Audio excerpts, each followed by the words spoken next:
Welcome to the Business Spotlight. My name is Jada Walker. I am your host for today's conversation, and my guest today is Louie Tanguay, founder and managing director of App Growth Summit. We'll be talking about his business, journey to business ownership, challenges, best practices, and share a peek of what it's really like to build and operate a business. So, Louie, welcome to the show, and thank you for being here today. I'd love for you to share with us your background a little bit and who you are, and tell us a little bit about your business as well. Thanks for having me, Jada. It's great to be on the show. A little bit about me. I was in college and I dropped out after 3 months because my one of my instructors had us do a report, a little business plan, and he's Hmm. like, you know what, this is pretty good. Why don't you just do this? And I said, you sure? Like, what about college? He's like, honestly, like college is a lot of repetitiveness. And he's like, for what you want to do, you're not going to learn anything more by staying in college. So you might as well just drop out and do this. So I said, well, what if I can't get people on the phone or whatever? Because I wanted to do a music magazine. Obviously, you're not going to Hmm. learn in college how to do a music magazine. And he's like, he said something that changed my life. And he said, you'd be surprised who you can get on the phone if you just try. And I've adopted that to my life motto of you'd be surprised what you could accomplish if you just go for it. Because if you go for something and you fail, it's the same result as if you don't try. But then at least if you give yourself a shot, you might get it. So that's been my life motto, and I've done that ever since. So I dropped out of college, said, screw it, let's go for it. And I did, and then ran that magazine, grew it internationally for about 7 years or so. Then I got kind of bored of doing that, and I wanted to always join the film industry. So then I moved out to Los Angeles to be an actor and a musician instead of just writing about it. But then when I was out there, I started doing graphic design and got a job at two different film studios as director of creative. And so I worked for Universal and another film studio as well. And then after that, the Great Recession hit, and I had all this experience. And I'm like, well, people right now during the Great Recession can't really afford me. Um, but since I don't have a job, I really need anything. So at this point, I started my own marketing agency. So then I ran that for 10 years. And then through that, I had a client that started doing events for mobile apps. And then I saw how he was running it, and I had a whole bunch of concepts that didn't jive with what he wanted to do. So then I offered to do a split section. Like, I want to do events in this way, but I'll still help you. And he was like, no, I don't want to do that. If you don't want to do it my way, then I'll get somebody else. And I'm like, all right, fine. So then I started doing events my way, but making sure that we had an opposite schedule so we weren't like competing or taking his sponsors or anything like that, so that we could Right. coexist. And they're still around today. We're still around today, 8 years later. So that proved that it's fine. So that's Yeah. why I started this company 8 years ago. And now we do about 12 to 15 events all over the world every year. And we've just had our 100th event in Berlin. And so we've had like over 100 events now. And there you go, running strong. Wow. That is crazy because, like, you just started in 2018 and now you have over 100 events now in 2025. Wow, that's crazy. Yeah, sometimes And we do an event every month or two events a month. Like we just crank them out. Like as you know, I'm in Brazil right now. I live in hmm Austin. And then I'm going to be home for 3 days, go off to LA, do something there, go up to San Francisco, back 2 weeks, off to Europe. that's awesome. I'm like, I need that job. The heck? Yeah, we're That is hiring. so cool. Apply. I will look into it. So, to set the stage for our viewers and listeners, generally speaking, what does your current ownership structure look like? I know you're obviously the founder, but are there any type of investors that you have? That's a good question. We are no, the short answer, the TLDR is no, I'm a sole proprietor. I'm the one person. I do have advisors, I am open to an employee or two that prove themselves over the years, prove their value to opening up the ownership percentage to those who, really add a tremendous amount of value. But it's just me. And when I started this company, I had like $15,000 in the bank. And because of not trying to step on the other guy's toes, I had to basically run my life, living in Los Angeles, by the way, at the time, for like 4 months. So I had to survive in LA on 15,000 until I did my first event, which there's no guarantee it was going to work. So because of that, like I put a tremendous amount of work and effort and everything into the event. So I don't like having investors. I don't like having debt in my personal life either. Like debt will kill you more than interest will help you, So that's my personal philosophy on that. So I don't want any debt. I don't want to owe anyone anything unless they've proven it first. So people need to make deposits before they make the withdrawals, and I don't really need the money. So that's why it's solopreneur. I like that though. Like you don't have to rely on anyone else. Like it's literally just you. I mean, sometimes it's like you. I mean, I don't know if you wish it, but I know other people probably are like, I wish I had like this other person to help me. But I mean, you seem like you're doing pretty well by yourself, and like I love that. Yeah, but here's like kind of a un unquestioned, like you didn't ask this question, but this is kind of a tip. Um, for those who are running it themselves, you have to be able to see the forest through the trees. You have to be able to take a step back and look at your business as if it's not your business. Because a lot of Mm, people take great ownership. Like if you have a pet, you think your pet is the cutest pet that ever petted. You know what I of mean? course. So, but you have to be able to look at it as if it's not yours. Like it's so hard for someone to look at their baby and think, wow, I have an ugly baby.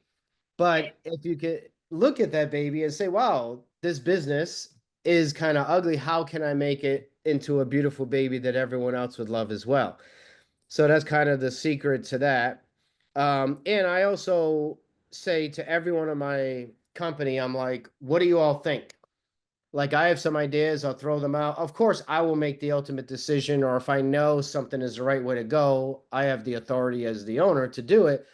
But I Hmm. also want to empower all of my team, Yeah, whatever role they are at, doesn't matter because good ideas come from everywhere. And you would hope that you hired people who are smart and talented.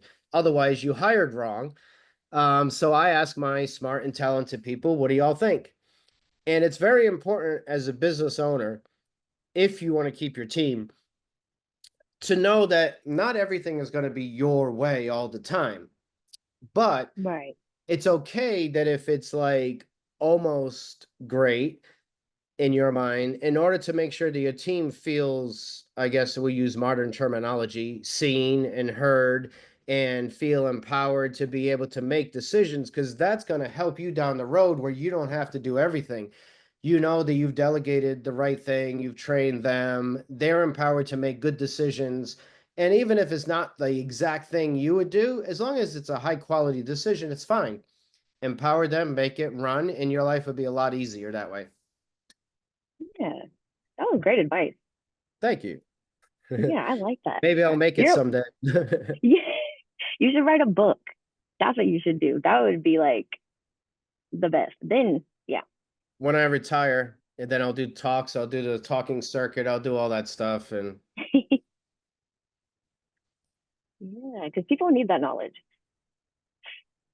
yeah, When hey, if you, anyone wants to hire me, I can advise you for a percentage of your company or pay an hourly rate.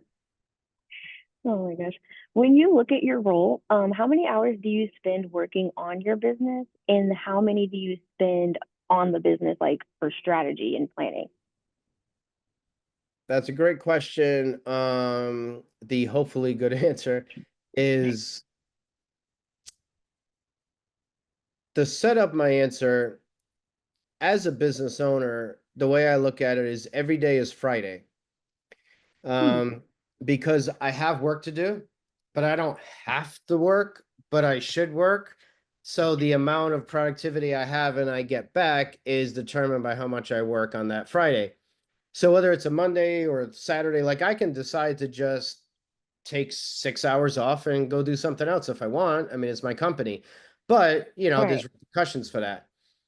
And at the same time, whether it's a Saturday or Sunday, there's not really a day off per se. So that's why I like to think of every day as a Friday, and Friday's everyone's favorite work day, right? So this way, Yes. every day is like I have to do some work. I'll work on the plane, I'll work on a Saturday a little bit.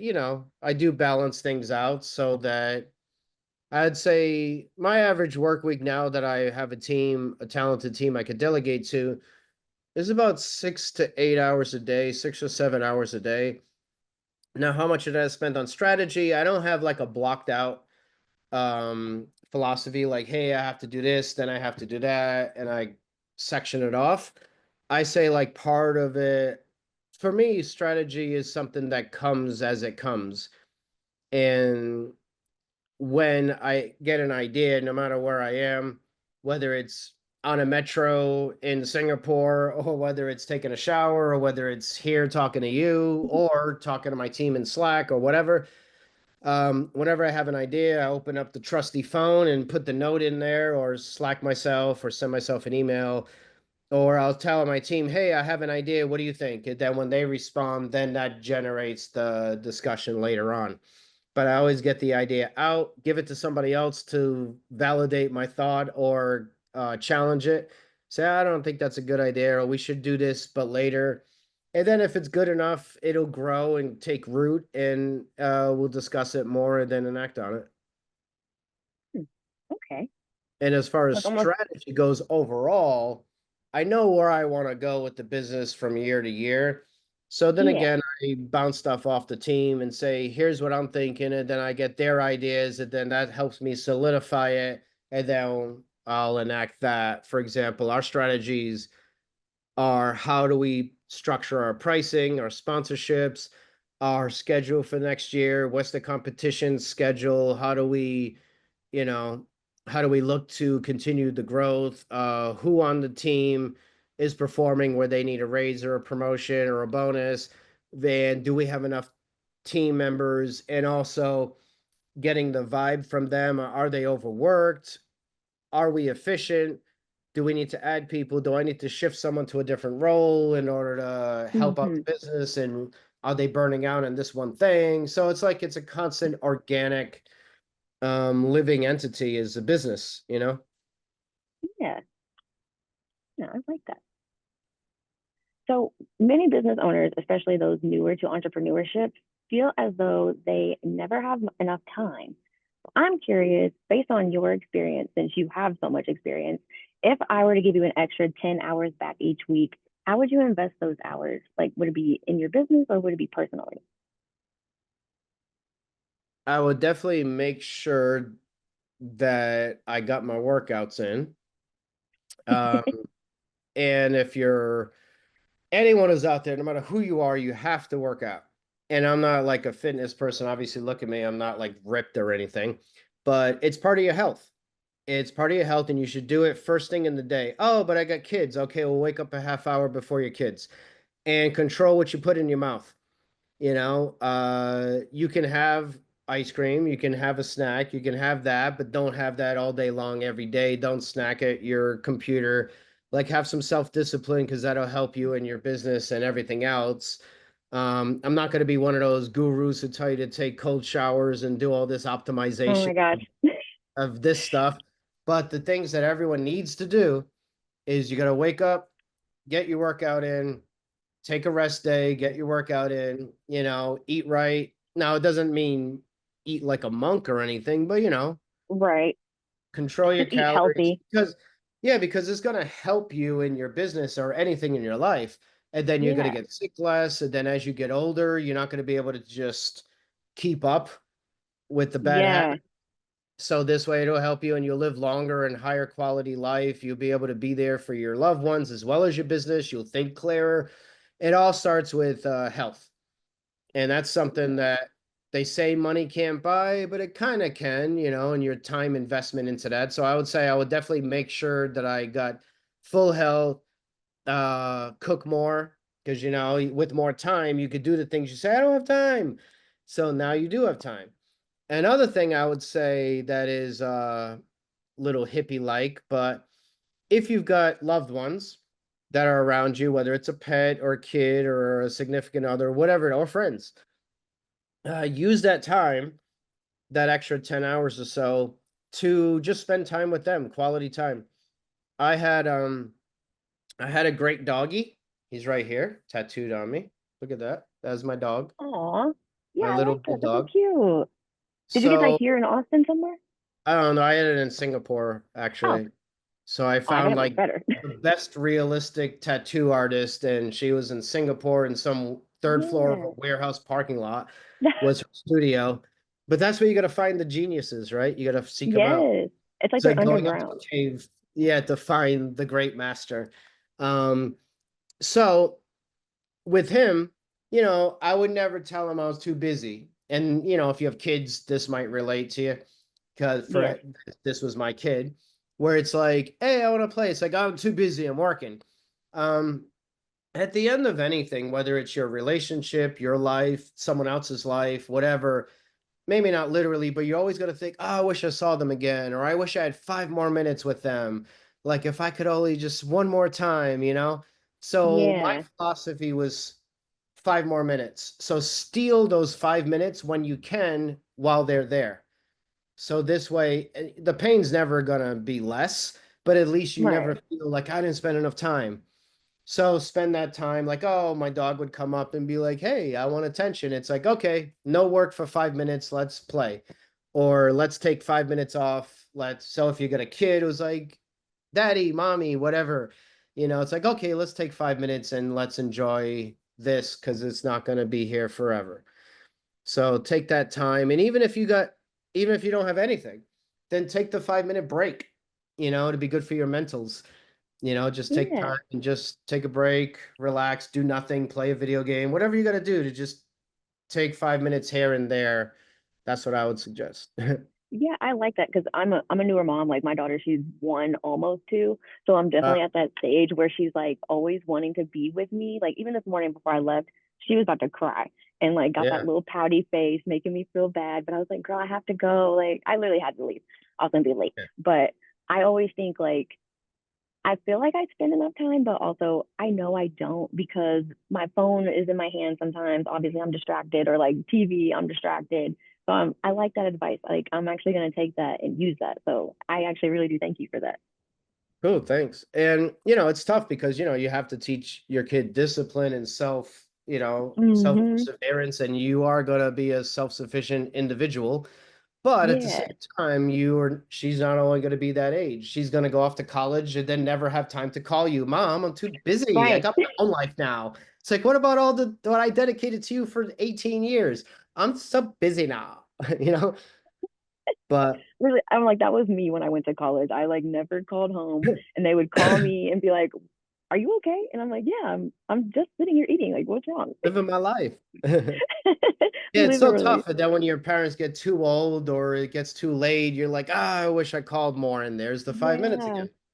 Yeah. So Yeah. So I everyone love who's that. listening to this, if you got a mom or a dad, call them. They will freaking love to hear from you. Do it At now. least for 5 minutes, at least for the five Yeah. minutes. That's all you need Say, to hey, do. I'm on the road. I only got 5 minutes. Don't talk my ear off. I love you. Oh, Yeah. that is awesome. Okay, so before we get into the nitty gritty of the business Yeah. itself, let's go into your background a bit. I know you talked about it a little bit earlier, let's talk about what led you here. So, why did you choose to go into business for yourself as opposed to choosing to work for someone else? Well, the harsh reality is certain people are made for certain things and they're not made for other things. Hmm. I was never really good at following rules. I was never really good at like being a structured person who had to listen to get things done on time. And I always moved at my own pace. Now, I'm not saying I'm Yeah, better than other people or smarter or nothing like that. It's just, it's different, and yeah, I move at a different pace than other people. And whether you can consider that positive or negative, like I always say, the things that make me great in business make me challenging in personal relationships with a significant Mm-hmm. other. So, like, because I can always see what's going to happen. I can plan for it. I say, okay, I understand what's about to happen. It's going to do this, going to do that. So I have to plan now for it. And if you treat a relationship that way, no one's going to want to have you guess what they're about to do. It's like, I didn't do anything. Yeah, but I know this is going to happen. It's like, oh my God. So, there's a plus and a minus for this, but I couldn't really stay structured. So I needed to be more, move at my own pace and free flowing, and I'm very creative. So I had Yeah. to, execute my ideas, and I just know that certain things have to be a certain way. And the only way that that's going to work is if you own your own business, Yeah. or That makes if a you lot of have sense. a, or if you have a job that completely just trusts you to just go do your thing. And at that Mm-hmm. point, you might as well just own your own business. I think it was on Shark Tank. I might mess this quote up, so forgive me. But they said something like an entrepreneur is someone who will happily work 80 hours in order to avoid working 40 for someone else, you know? So something like that is kind of the gist of it. Now, a lot of people will be like, "Oh, you have to have work-life balance." Yeah, you do, but if you want to be successful in business, you're either going to cap yourself out Mm-hmm. and understand that that balance comes at a cost of not going as far as you can go unless you trust other people to take it with you, or you just have to be willing to grind. And there's a lot of negative social media about that, or positive social media, but you have to choose your path, and there's give and take. And for me, why I'm here is because I just had to, enact what I thought would be a great idea. I've always been entrepreneurial and creative in my whole life, and I've never really had a job except for when I worked at the film studios, Mm-hmm. because that was like film, so it was much more exciting for me because then I was the director of creative, so I could, still be creative, still work in film, still do that. And at the same time, politically, I kept running into a wall because I'm not the most political guy in the world. I just Yeah. say what I think. I'm from Say the me North. either. Yeah, so Yeah, when I'm you're from the Northeast United States, you're gonna act a certain way that's different than the West Coast, right. not everyone wants to hear the truth, and you don't always deliver it in the best way. So that's, as I matured in life and in business, I've learned how to say things in a better way by saying the same thing. Yeah. So Yeah, it yeah, makes a lot so of sense. that's I feel like sometimes I'm the same way. Like I can come off, I guess, brutal whenever I say certain things, or just like I'm being rude, but I'm not meaning to be rude. I'm just trying to be honest and straightforward with people. yeah. I can say this in 3 words instead of saying 3 sentences. Same thing. I just need you to get it done right now. Yes, exactly. But So that's as you where look back, oh, learning no, go ahead. how, sorry, just to finish that thought, Yeah, that's how yeah, go learning ahead. how to, you'll develop your own words along the way. So one Mm-hmm. thing that I deliver when I try to say something that needs to be said is, I need this. And it's not up for debate. It's like, oh, I need this to happen, which is Right. key for please do it. And another thing is when you have to deliver harsh news or someone did something wrong, it's always better. This is kind of advice for anyone who manages people. Is this was given to me, by the way, so I'm going to give it out. We use we rather than you. Like, oh, you messed up here, or you made a mistake. It's like, oh, we have this wrong. We need to change it. We made a mistake Um, here. yeah, Because that then does the sound person nicer. is attacked, but you're also saying we need to change this, we need this to happen, as Right. opposed to you need to do it. It's a slight shift, but it makes a big difference in how they receive it and their motivation. I don't feel like that needs to be used in personal like conversations too, like in your everyday life, because Yeah. like I just got in an argument recently with someone, and I was saying you, so now I understand what they were feeling. I'm like, oh yeah, that does sound very harsh. Yeah, that's a whole other conversation with therapy and understanding how to communicate interpersonally. That's a whole different podcast. But yeah. Yes. So as you look back on your journey so far, What has been the most memorable roadblock or hurdle that you were challenged with that you were forced to overcome? I would say it would probably be growing the company at a certain point. There was a point where we had three people in the company and we were all overworked. We were all Mm-hmm. working like 60 to 80 hours a week, and there was just three of us. And we were making money, and I was about to buy a house in Austin. And then I looked at it, how much the house would have cost me. And then I realized with the property tax and the mortgage and all this stuff and the down payment that I could buy the house, but then I'd almost be a slave to the house, Right. because I wouldn't be able to hire anybody else in the business. I'd have to just literally work in that house 110 hours a week, you know? Oh, geez. Yeah. And then how does that help the other team members who are already stressed out, knowing that we're just going to have to, they're not going to get any help? So then I looked at that and said, okay, take a step back. In order to take this business to the next level, I have to give up the house, not get it, take that money, and do I believe that it's better for the company and for me and for everyone to hire more people?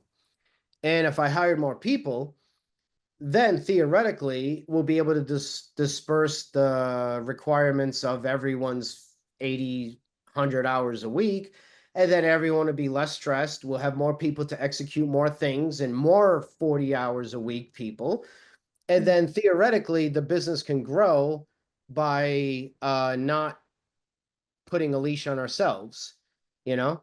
So I Yeah. gave up the house, the down payment money I spent in salaries, and then same thing with the monthly thing was an extra person that I could have hired.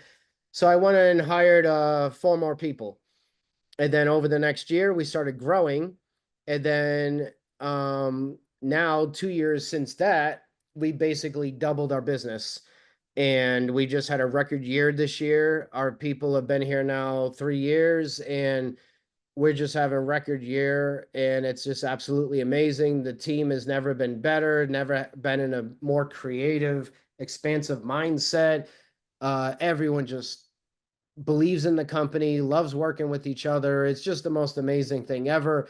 And it's because I took that sacrifice to once again invest in the company and make a personal sacrifice for like, okay, I can live in a two-bedroom townhome, but I'll have this business that can grow. And that's what's most important to me. What do I need a three-bedroom house for when I travel all the time anyways. So, Right. let me just put it back into the business. Now, four or five more people have jobs. Now the team is up to eight, and we're hiring two more positions. So we're gonna have a team of 10 people that go all over the world making record revenue and profit. And it's all because I sacrificed a little bit for myself, Right. excuse me, for myself in order to put it into the business, and it's paid dividends. I was gonna say I like how it worked out for you. Like you decided to just go ahead and put it all into the business, and then it's just like booming now. That's like really cool. Well, you got to have the right strategy too. Like just sacrificing without the right strategy and without believing in it and without working hard could fail. And then you're like, oh, I gave up this for nothing. Yeah. It's like you still got to get a little luck and the right strategy. You have to believe that what you're doing is the right thing to do and why. And you have to have a plan for how Yeah. you're going to do it. And in my case, hire the right people. You could hire people that are the wrong people and then you just screwed yourself. So I would identify who I knew. Okay, if I had this person and that person, that would be great. And then they each referred people that they worked with, that they recommended, interviewed them. I was like, okay, I see the vision now. It's coming clear. Like this was not a religious guy or anything like that. But sometimes, life does tell you what you should do. And you just got to listen. And, this is one of those times. Yeah. I like that for you. Let's move on to what makes your business so special. Who primarily does your business serve? If I were in the audience, how would I know that I'm a good fit for your services? We're a multifaceted business in the fact that attendees the attendees come because they want to learn how to either get more users to download their apps. Actually, I don't think I even explained what it is that we do. So App Growth Summit is a global event series for mobile apps to learn how to get more users, keep them engaged within the app, monetize them, and retain those users as long as possible to make as much money and grow your app. So, that said, the people that come are the apps, and they come to network, see what other apps are doing, what other people are doing. Oh, that's interesting. Now you're using AI to do this, or oh, you use that user acquisition channel. That's interesting. I haven't tried them. Um, excuse me. Or, oh, wow, that's interesting. So you're churning your users at this point. We are having that same problem. How did you get over it? That's interesting. Let me go try that. And then they listen to the panels, the presentations, and they network with other people. So that's half of it. And that's why they come, is for the strategy and the networking. Now, the other Yeah. side are the sponsors. The sponsors come because they want to connect with those people, because they have services that they can provide that can help these apps grow. So they can also be helped themselves by getting these people to buy their services. So it's kind of like a simpatico situation where we have these services that can help you grow. I need to grow, and we have this budget. So let's try it out. Great. Now we're all happy. And that's why they keep coming back to our events. So that's who we, I guess, use your words, that's who we serve, are both the apps and the service providers, to create a good connection and create an opportunity for them all to accomplish their individual and collective goals together. Thanks to Awesome. us. Yeah. Yeah, that was good. That was a good explanation. Because I was like, whenever you said that you hadn't even explained what your business is doing, I was like, oh yeah, you haven't. Like, so I like that. That was a great explanation. So how would you say your competitors compare to you? Poorly, obviously. Not kidding. Um, you want your competition to be good enough to keep you motivated, but not good enough to threaten you, right? Ooh, And yeah. now there's one or two companies in particular that they're looking at you because suddenly their creative starts to look like yours. Or when we have speakers, they suddenly have the same speakers. Or we have an event in New York and suddenly three of our sessions that we just had in March appear in their event in July. It's like, come on, man, go do your own thing. Or pay me a sum for getting all this For stuff. giving you the idea, basically. Yeah, there's some points where I swear I joke, but you can't do this. But I would love to just send certain people an invoice for ideas. Like, you're welcome. Here's $20,000 invoice, since you can just look at what we did and just copy it. Um, People but would be so surprised. They'd be like, huh? that would be great. That'd be a good little social media tool. It'd be popcorn material, but it also, when you throw any sort of mud, you both get dirty. So it's a fun thing to say, but you can't actually do it. Yeah. But there's one, I don't know about competitors, but there's a giant event that happens in Las Vegas every year. So we don't really compete with them because it's a different type of thing, where we do events regionally all over the world, where they do a giant Okay. one event a year. Then there are some other specialized events that do a little mini tour, like one focuses on games or two focus on games. And then another one, that's another one or two are our closest competitors, but they only do like two or three events in select regions. Mm, Um, so we just make sure we don't have a overlapping schedule, because that's stupid.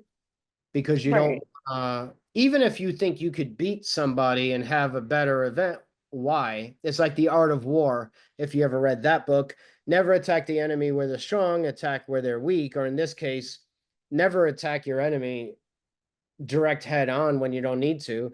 I can, like, if somebody has an event in London in April, I'm going to have my event in London in October, and there's no need to fight. They Yeah. learned this the hard way by trying to have an event in San Francisco in September when we were having an event, and then they lost heavily, and now they don't do that anymore. They learned the lesson. Um, because it's pointless, why are you fighting people? Yeah. You could just have your own spot. It's better Right. for And then everyone. And have it's more of those people actually show up instead yeah, of them trying to decide, oh, am I going to go to this or am I going to go to this? yeah, because we both lose a little, even the winner loses a little. So why lose at Yeah. all? Go have your own thing and like do your own thing. And we live in a capitalist society, so the market will determine who has the better product. You don't have to worry about Right. us. Go do you. We'll do us. And there you go. So we pay attention to what's going on, but at the same time, we always have this internal discussion that no one can out creative us. Like no one can be more creative than we can. Because, I came from the film industry. I've done music. I've done creative writing. I've done artistic stuff my whole life. And like I said, I've been on the marketing agency. So no one's going to be more creative than us in this industry. So it's Hmm. just a matter of, getting the word out so that people are aware of what we do, how we do it, and we believe that what we're doing is the right way to do it.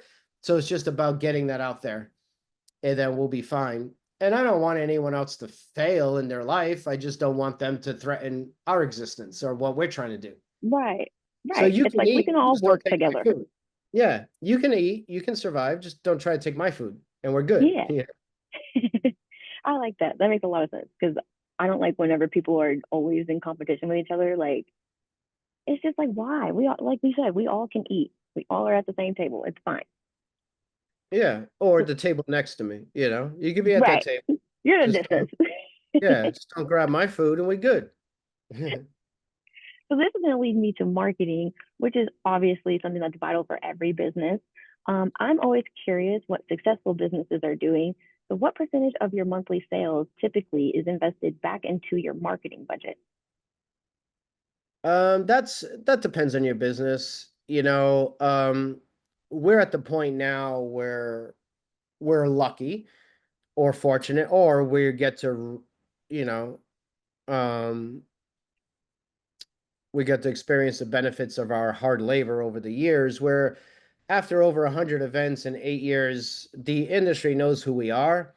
So we don't Mm-hmm. really have to spend too much money to get the word out there to sell out our events at this point, because people know us, they know our quality, they know what we do.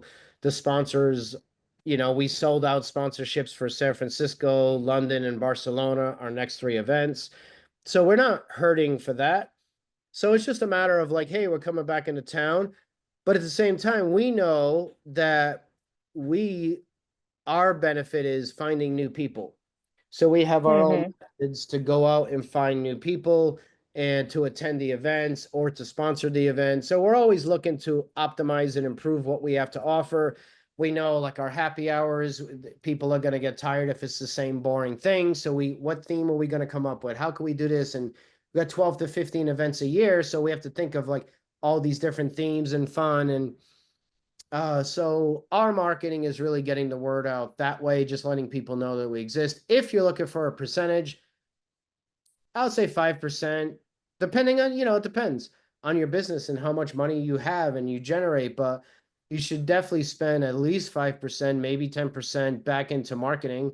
And again, it all depends on what your business type is and what your budget is and what your goals are. And, you know, Yeah. What approach have you taken to track your leads? Do you have a CRM that you prefer? We actually built our own CRM because the ones that Oh, we that's saw cool. were expensive and didn't do exactly what I wanted. Like during the pandemic, we had to do virtual events, and I didn't like any of the virtual platforms. So I got with the developer that had I worked with in the past, and we built our own virtual streaming platform. And now we still have that today. And same thing with the CRM. Like, why am I going to use Salesforce or something else when it's like it's super expensive and it doesn't do what I want anyways? So, Mm-hmm. like, here's what we want, and we don't need it to do this other stuff. I just need it to do these things in this order and how we want to work. So we just built our own. So, because Cool. And then it also, here's something else for business owners. When you build your own technology and your own products, if you're ever going to sell the company later, it makes you more valuable because you have your own owned technology.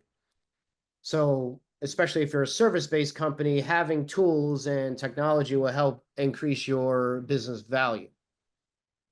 Wow, I'm glad you said that. That's a real nugget of wisdom. I like Thank that. you. You get Yeah. what you pay for. $3.99. So moving from marketing to sales, what does your sales process look like? Like if I were to refer you over to or refer someone over to you, what can they expect to experience as you guide them on the choice to do business with you? Again, this is like not going to work for anybody else. Do not listen to this advice, you know?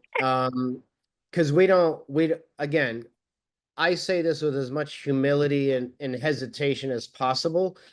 We're at the point where we don't really do sales. Um, People know about us. They say, "Oh, what do you have available?" We tell them this is what's left and here's the price. And if it's in their budget and they want to hit that region, then they know that they need to sponsor it, and that's the price. And if not, then it's fine. Somebody else will buy it. We do the way we do it is we put together an attractive package. We know that like we have to make our offer attractive to want to buy it.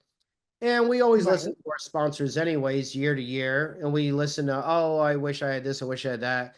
Like, so like if someone's like, I need an app to connect with people, so it's like, okay, I hear that. Or I want a booth, or I want this. So it's like, okay, but I also know what our price points have to be and what we bring to the table. But I'm going to listen and say, okay, now I make proactively an attractive package for people to buy, or attractive packages based on everything that I know that they're looking for. So then we have packages of different varieties and say, okay, here's what we have, and here's what's sold out, and here's what's available. Which one would you like? And then if they buy more than one event or all the events, we have a discounted structure as well. So the more events that they put into a package, the more higher the discount. Obviously, that incentivizes them to buy more so that we have to sell less, you know? And Yeah. then they get to travel all over the world with us, build great relationships. And obviously, those year over year over year sponsors would get better deals and extra perks. Like this year, we had a opportunity to give someone a free speaking spot, but they had, you know, spent a significant amount of money with us over the years, and we're like, okay, we could give you this spot. It's a new thing we're doing. We're going to test out this type of format. We're not going to charge you for it, but if it doesn't work, it's not our fault. So don't come blaming me. But we'll give you this extra opportunity. And they're like, great, I'd love to take it. You know, any smart business will take anything you're offering them for free. You Yeah, know, of course. so, and, you know, they were happy with it and we were happy with it. And we'll kind of add it in where we need to. So there you go. So with sales, I've actually never really my philosophy with sales is hard because not everyone's going to do this and it's not going to work for everyone. But I believe that you have to have a consultative sales approach. Whereas say like Jada says, "Hey, I have a business," and I say, "I'm Louie and I can do marketing." Then I would just say, "What are your goals?" And then I would just tell you what I think. Okay, based on that, I think you should do A, B, and C, avoid X, Y, and maybe Z, depending on your strategy. That's what I would do. If you agree and the budget fits, then we should work together. If not, then no worries. Don't worry about it.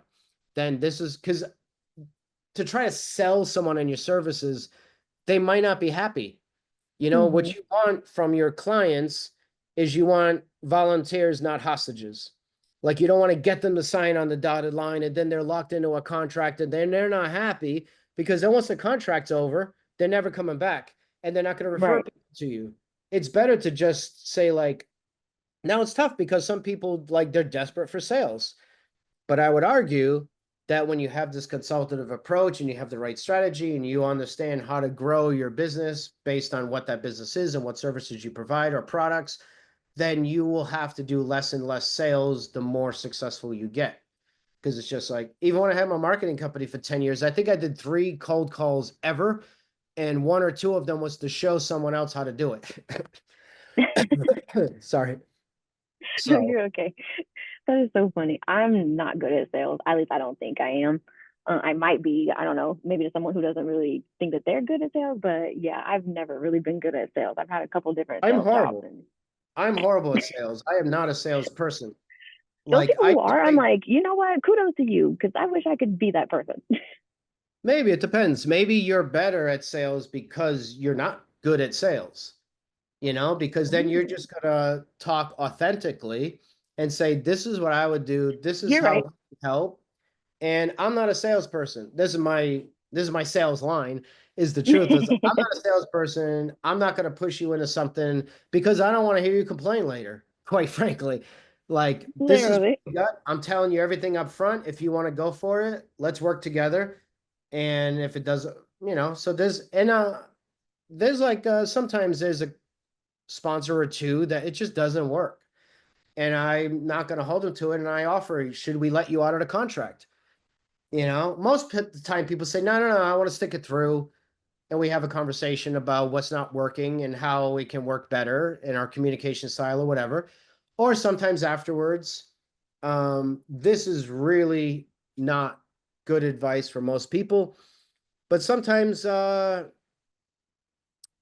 when the contract comes for renewal and it's a tough go, you just have to charge more because you have to make it worth your time. If you have a problem client, then that's taking up a lot of your frustrations and they're not easy to work with, but either you need the money or they don't want to go and search somewhere else. You just have to charge more money because your peace of mind is worth something. Yeah. And if they want more of your time or frustrating or it's not easy to work together, you either have to fire your client because it's not working, say, I can't renew the contract, I'm sorry. Or you have to charge more money because they have to pay a tax on Yeah. not being easy to work with. Yeah. Yes. All right. So you had mentioned earlier having a few team members where possible, and I feel it's important to address that topic about building a great team. What has been your approach to hiring and retaining your team members today? Hiring, you have to see that they have the right skill set. The way I hired my right-hand person in the company is she used to work for one of our sponsors.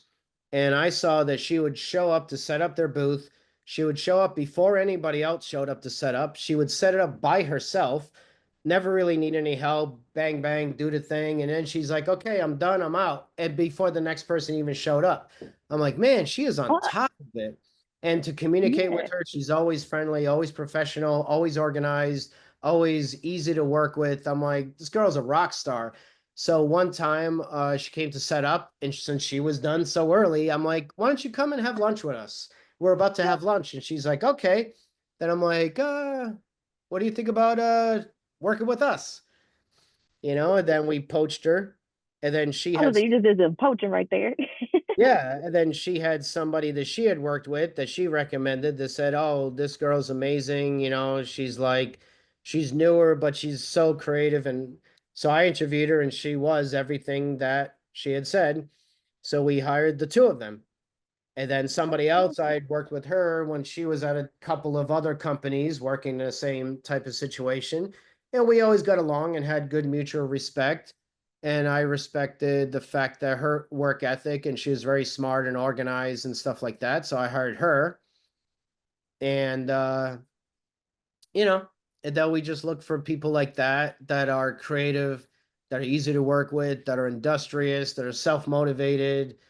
And because to work for me, I work in the same way that I worked when I was at the film industry, where we have like Hmm. you got 12 different films to work on at any one time.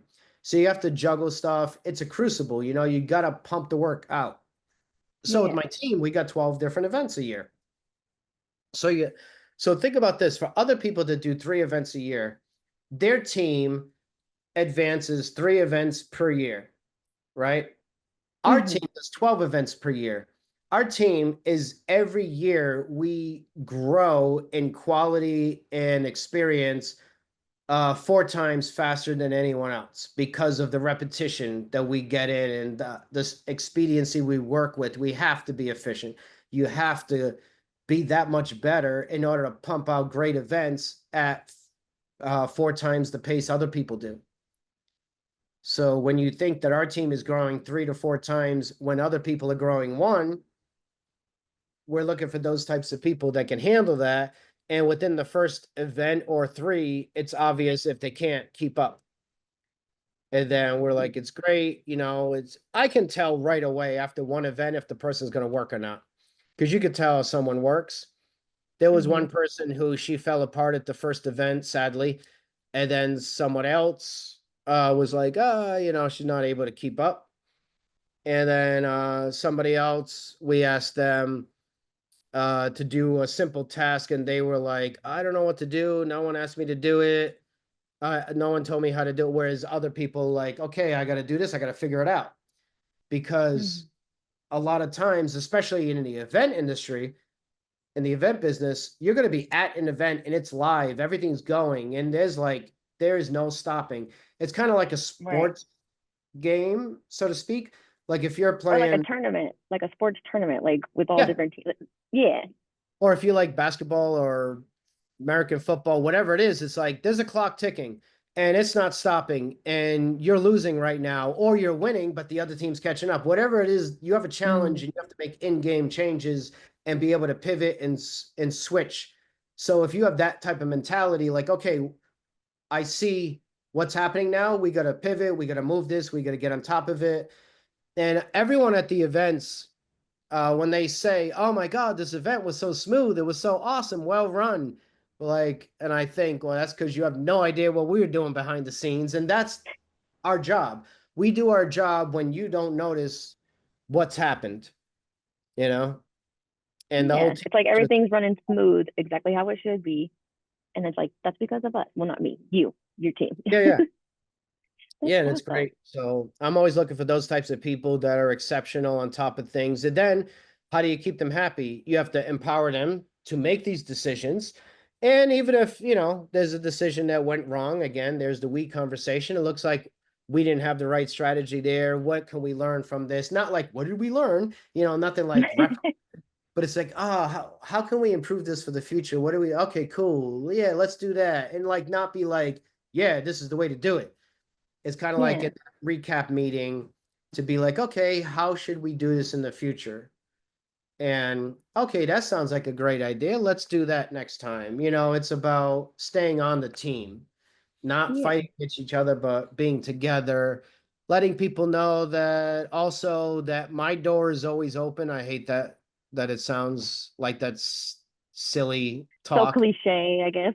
Yeah, but they know my Slack or my phone is always on. Anytime someone has a problem, even if they need to say, "Hey, I need to talk to you about something I'm not happy with," let me know. And they know that they're going to be heard with respect.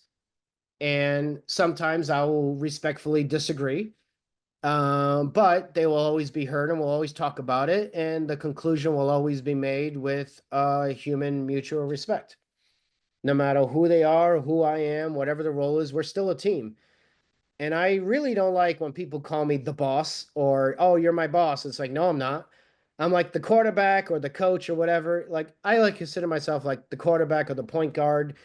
Like, Yeah. I'm in the game, I'm playing the game with you. I just Right with you. call the plays, but we're in it together, you know? I like that. Almost like a hands-on, like because you do sound like you're really hands-on with your team, and like Yeah. you're in the field with them consistently. Yeah. I like to think of it like we're on the same team, you know? Yeah, that's And awesome. we're in this together. But Yeah. without being cheesy, like we're in the same family, like nothing like Right. that, but we're in the same team. Sometimes team members leave, sometimes team members stay, sometimes you got to cut someone if they're not, business is very much like sports.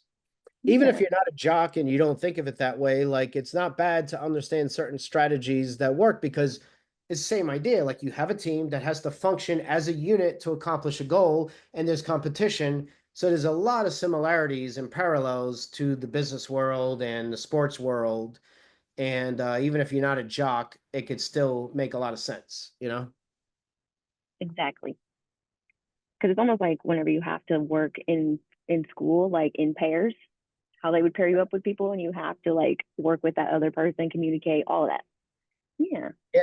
And that's great awesome. because you wouldn't pick, it's better when you don't pick the pair you have to work with. Yeah, Because then, like that's life. You got to figure out how to deal with people that you might not get along with, or you might not agree with, or whatever. But that's part of being a, a mature adult is like, I got to work with you. We ain't going to hang out or go to each other's weddings or whatever, but we got to get this thing done. Let's just get it done and go our separate ways. But we got to right. respect each other to get it done and get the task done and get out. Exactly. Okay, so But it's so let's much fast better when forward. Oh, you like working with each other. It's so much better, you know. yes. That's where chemistry comes in. It's like the time goes by fast and everything goes smooth. Yeah. Yeah, and we had to make a difficult call a couple of years ago. Somebody who was with the company. I mean, they were absolutely amazing when the company was Mm, three people, but their personality didn't jive with a seven-person team. So, as amazing as that one person was for a certain period of time, it no longer worked. So, as we tried to do as much as we possibly could, and eventually that person left on their own volition, which was easy to go seek an opportunity that was better for them, you know, and we are a much better functioning team because of that exit. You know, it's all about chemistry and how the team gels together. And that's why it's even more important that as the team starts growing, to make sure that the team likes the person who's coming in, not just me or somebody else, but it's important that they fit into the culture or the vibe or whatever you want to call it. yeah, I of am course. giving you a lot of information. I warned you about that before the Oh, interview. it's okay. Cut whatever you want, but use whatever you want as well. It's okay. No, I love it. I love whenever people have long answers because it just makes the time go by faster. But let's now fast forward and look at what's to come next for your business. So, where do you see your business in the next 3 to 5 years? Oh, we just did 100 events. We're about to do in a couple of years. We'll be in business for 10 years. And then we'll probably get close around there or after there to our 200th event. Um, world domination, continued world domination. You know, we're adding another city this year, Istanbul. We're always looking at You our said Istanbul? location. Yeah, we're adding Istanbul, Turkey next year. That's This year we awesome. added Tokyo. So we started where it was just Oh, I love Tokyo. That should have been on my list earlier when you asked me. Tokyo. Tokyo is amazing. I would recommend everyone to go to Tokyo, or I should say Japan, because with the bullet train you can get to Osaka in less than a day. So go to Kyoto, Osaka, Tokyo. They're all different vibes. I mean, Japan's amazing. Yeah, Um, every place we go to is a place that I would want to go to. Um, I'll just leave it at that. There is one city on the list that isn't as great as it used to be, but you know, it is what it is. But all the other cities are amazing and we love it. yeah. Oh my And gosh. if you look at our Okay. list, you'll know which city that is. So, but no shade, no shade. We still love you. We'll still do the event there, but it's all good. So, what has been your approach to goal setting? How many goals do you set at a time, and how do you document them? Good question. For us, the goals would be how many attendees did we have? How much revenue did we generate? How much profit? Um, how's our social media growing? And stuff like that. So we always Yeah, need to grow the event. If you grow like an event from year to year, like 70%, 80%, you almost don't want to do that for our business because while it seems impressive, like you then have to keep up with your growth. right. So it's better. I learned this when I did the music magazine way back. This band told me their strategy here to so I'll see if I can reunite this together. Um, they had a hit song and they were playing shows, and they said that their management put them into purposely smaller venues than they could have sold so that they sell Mm, out, because it's better to sell out smaller venues than to play a slightly larger venue and some of them aren't sold out, because then it helps to true. protect them and then they can grow and grow the story.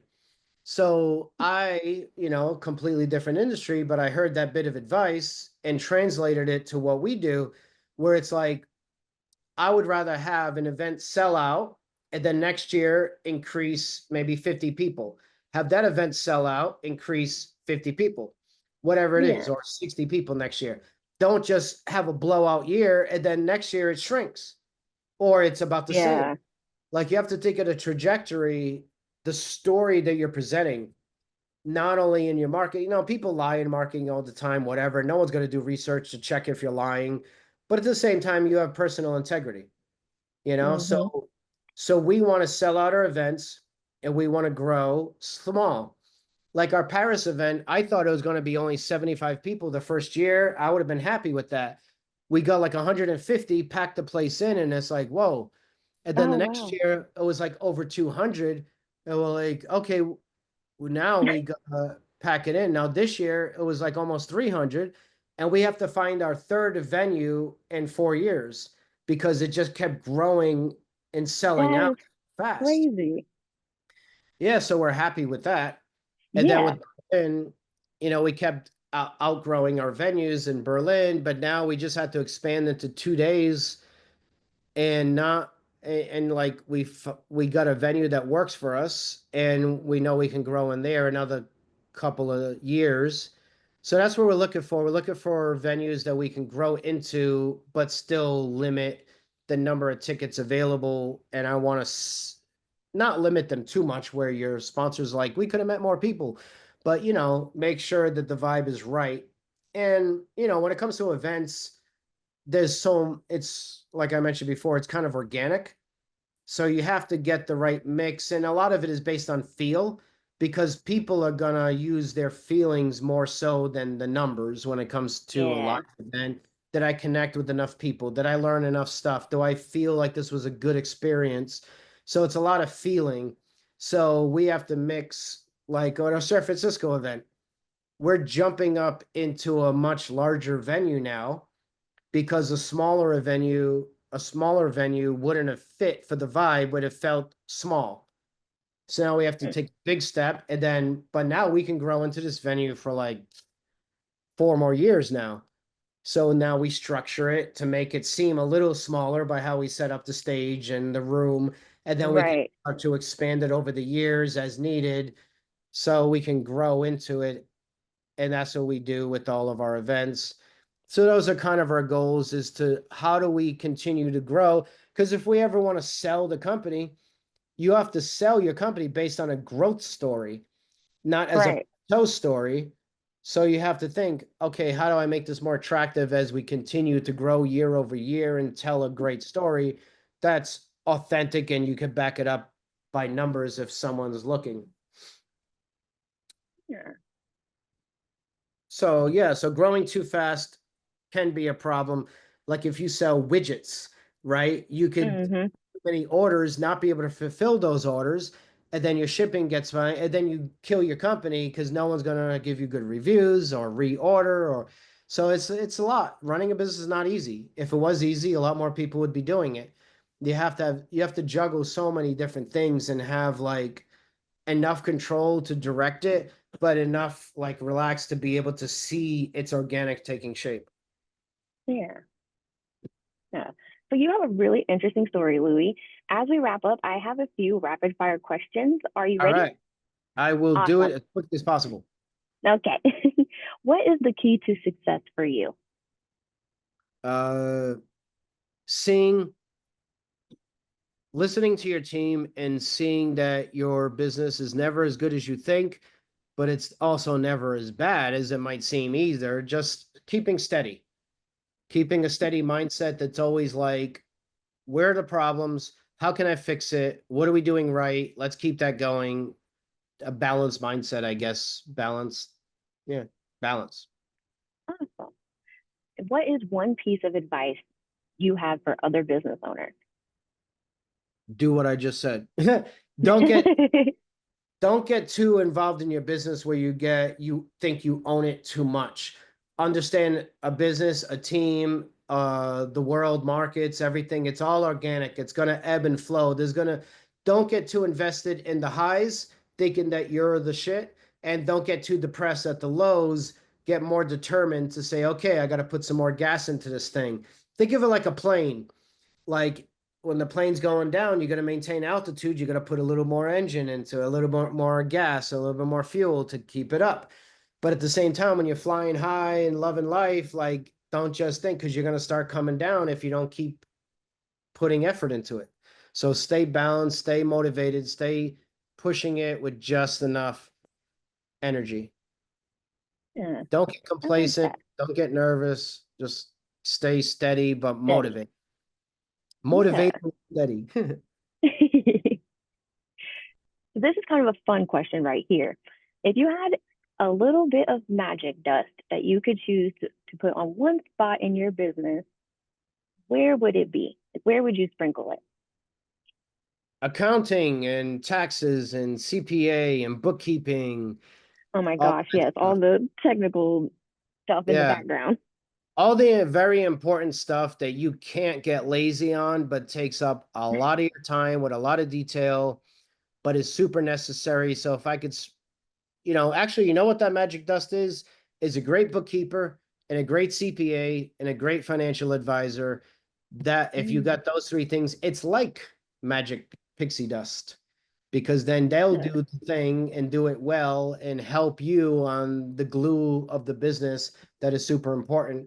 Get yourself a business advisor. I've got one that business affairs person. It's like the worst thing for me is someone like me is like, oh, I got to deal with this and that and insurance and like, how do people deal with this? Like, just so you got to get the right that core team around you too.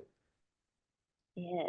So before we get to the final question of the day, how about you share with our audience how they can follow you, learn more, and contact you? Um, I hesitate because they don't have to if they don't want to. If they're just curious, they could just find me on LinkedIn. Or if you want to just follow my travels around the world and see what we're up to, you can find me on Instagram. It's a public account. It's depends on what you're looking for. If you're looking for business advice or something like that, then definitely hit me up on LinkedIn and let me know. If it's if you work for a mobile app, then go to appgrowthsummit.com and see if we're in a city near you and come join an event. But like, you know, I'm not gonna ask anyone to follow me. If you like that stuff, great. If not, no worries. Awesome. Well, we've come to the final question of the day, and that is what is most inspiring to you today?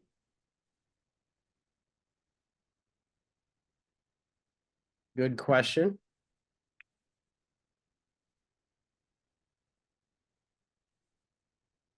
It's gonna sound cheesy AF, but it's like working with a great team.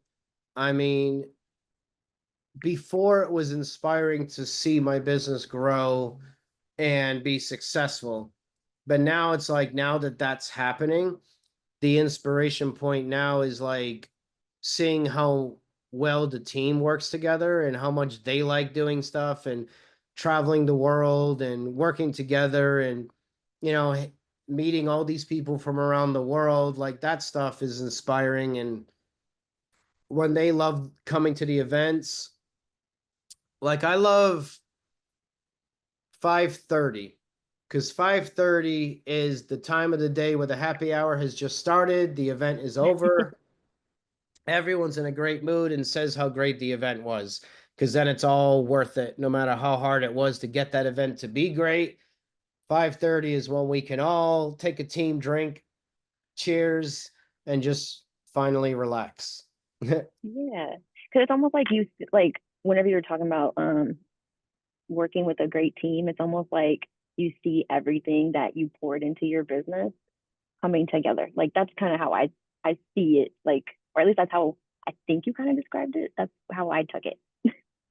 Yeah, for sure. It's like when you see the stuff coming together, it's like everyone's got an origin story for your business. Like, I started here, and you look back at where you're at now to where you were, and you got to always take a step back and be like, yeah, I hope to look back at this someday from a different vantage point of bigger success, hopefully. But you always have to like remember that every day. Okay, here's the last bit of advice we could end on. When people look back at the good old days, well, you're in the good old days now.